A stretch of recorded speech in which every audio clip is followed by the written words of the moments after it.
5 পরিস্থিতিতে মুমিনের কান্না। পৃথিবীর সব মানুষের প্রথম ভাষা কান্না। কান্নার ভাষা সর্বজনীন। সব জায়গার ও সব ভাষার মানুষ কাঁদে। মানুষের কান্নার ভাষা পৃথিবীর সব ভাষাভাষী বোঝে। একজন নবজাতক দুনিয়ায় নিজের আগমন ও অস্তিত্বের জানান এই কান্নার ভাষায় দিয়ে থাকে।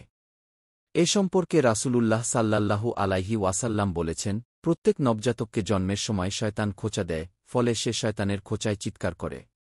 বুখারী হাদিস 3431। মানুষ বিভিন্ন কারণে কান্না করে। নিচে কয়েক ধরনের কান্না সম্পর্কে আলোচনা করা হল। 1. মুসিবতের কান্না। এটা সবাই জানেন, মানুষ মুসিবতে পড়লে ছোট বড়, নারী পুরুষ সবাই কান্না করে থাকে।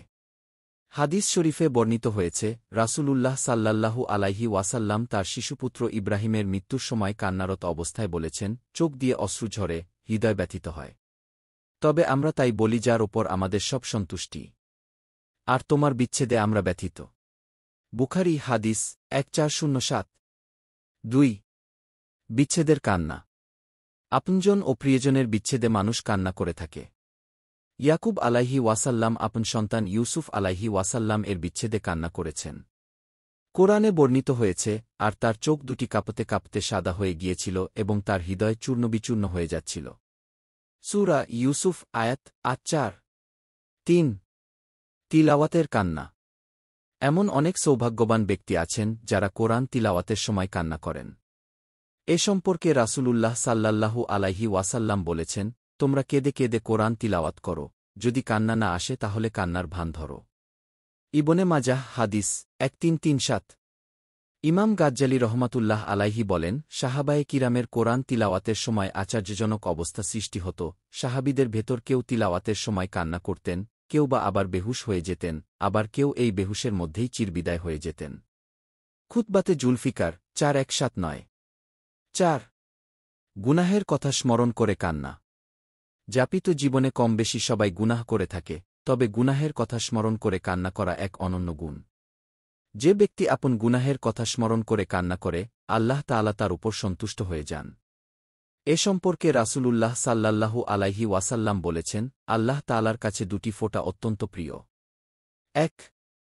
আল্লাহ তাআলার ভয়ে যে অশ্রু ফোঁটা ঝরে। 2. আল্লাহ তাআলার রাস্তায় যে অশ্রু ফোঁটা ঝরে। তিরমিজি হাদিস 1639। 5. আল্লাহর ভয়ে কান্না। চোখের সদ্ব্যবহারের একটি অনন্য দিক হল আল্লাহর ভয়ে কান্না করা। তাছাড়া আল্লাহর ভয়ে কান্না করা মুমিনের একটি বিশেষ গুণ এবং একনিষ্ঠতার বড় প্রমাণও। আল্লাহর ভয় ঈমানের অপরিহার্য উপাদান। কেননা ঈমান হল আশা ও ভয়ের ভেতরে। নবিরাসুলদের বৈশিষ্ট্যের ব্যাপারে আল্লাহ তাআলা ঘোষণা করেন, এরা সৎ কাজে ছিল ক্ষিপ্রগতি, তারা আমাকে ডাকত আশা নিয়ে ও ভীত হয়ে, আর তারা ছিল আমার প্রতি বিনয়ী। সূরা আম্বিয়া আয়াত 90। আল্লাহর কাছে সবচেয়ে প্রিয় হচ্ছে তার ভয়ে অশ্রুপাত করা। রাসূলুল্লাহ সাল্লাল্লাহু আলাইহি ওয়াসাল্লাম বলেন, 3টি চোখ জাহান্নামের আগুন দেখবে না। যে চোখ আল্লাহর রাস্তায় পাহারাদারি করে, যে চোখ আল্লাহর ভয়ে কাঁদে, যে চোখ আল্লাহ কর্তৃক নিষিদ্ধ জিনিস দেখে ক্ষুব্ধ হয়। আল মুজামুল কাবির লিত তিবরানী হাদিস 1003।